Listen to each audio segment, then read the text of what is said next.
दोस्तों नमस्कार, मैं हूं अनिल और रेसलिंग सुपर धमाल में आपका स्वागत है। तो दोस्तों जे उसो ने रॉ के आखिरी एपिसोड में जिमी उसो से बात करने से मना कर दिया था। संभव है कि जिमी उसो अपने भाई को मनाने की कोशिश जारी रख सकते हैं। इसके बाद आपको बता दें कि मेन इवेंट जे उसो आखिरकार ब्लड लाइन में लौटने का फैसला कर सकते हैं।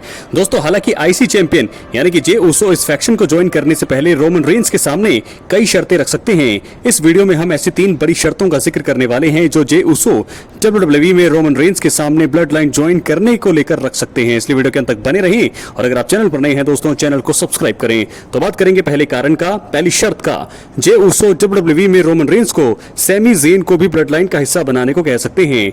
आपको बता दें कि जे उसो WWE में ब्लड लाइन से अलग होने के बाद भी सैमी ज़ेन के अच्छे दोस्त बने हुए हैं। मेन इवेंट जे उसो की तरह ही सैमी ज़ेन भी मौजूदा समय में रॉ का हिस्सा बने हुए हैं। देखा जाए तो सैमी ज़ेन भी काफी लंबे समय तक ब्लड लाइन का हिस्सा हुआ करते थे और उन्होंने इस फैक्शन के लिए काफी कुछ किया है। अगर जे उसो स्मैकडाउन में ब्लड लाइन ज्वाइन करने के लिए जाते हैं तो वो सैमी ज़ेन को रॉ में शायद ही अकेले छोड़ेंगे।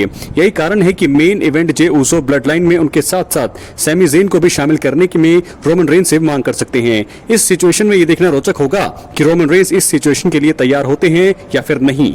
दोस्तों बात करेंगे दूसरे कारण का, दूसरी शर्त का। जे उसो WWE में रोमन रेंस को सबके सामने अपनी गलती स्वीकार करने के लिए कह सकते हैं। दोस्तों बता दें कि जब रोमन रेंस WWE में हील थे तो वो कई मौकों पर ब्लड लाइन मेंबर्स के साथ बुरा व्यवहार करते हुए दिखाई दिए थे। रोमन रेंस ने स्मैकडाउन में जे उसो के लिए भी मुश्किलें खड़ी कर दी थी।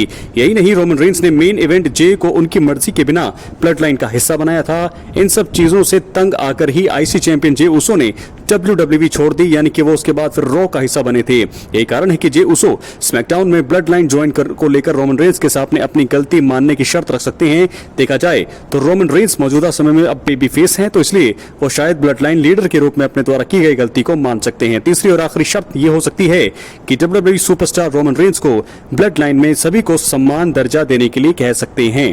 दोस्तों बता दें कि रोमन रेंस हील के रूप में न केवल ब्लड लाइन मेंबर्स से बुरा व्यवहार करते थे बल्कि उन्हें एक्नॉलेज करने के लिए भी कहते थे। अगर पुरानी ब्लड लाइन का रीयूनियन हो जाता है तो रोमन रेंस का पुराने दिनों की तरह स्मैकडाउन पर पूरी तरह से दबदबा हो जाएगा। संभव है कि रोमन रेंस एक बार फिर अपने ट्राइबल चीफ पद का दुरुपयोग शुरू कर सकते हैं। जे उसो को भी इस चीज का आभास जरूर होगा।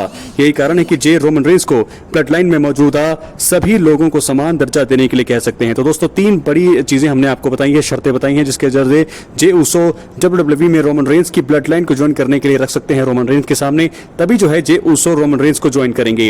क्या है आपकी राय, अपने कमेंट बॉक्स में जरूर दें और अगर आप चैनल पर नए हैं चैनल को सब्सक्राइब करें।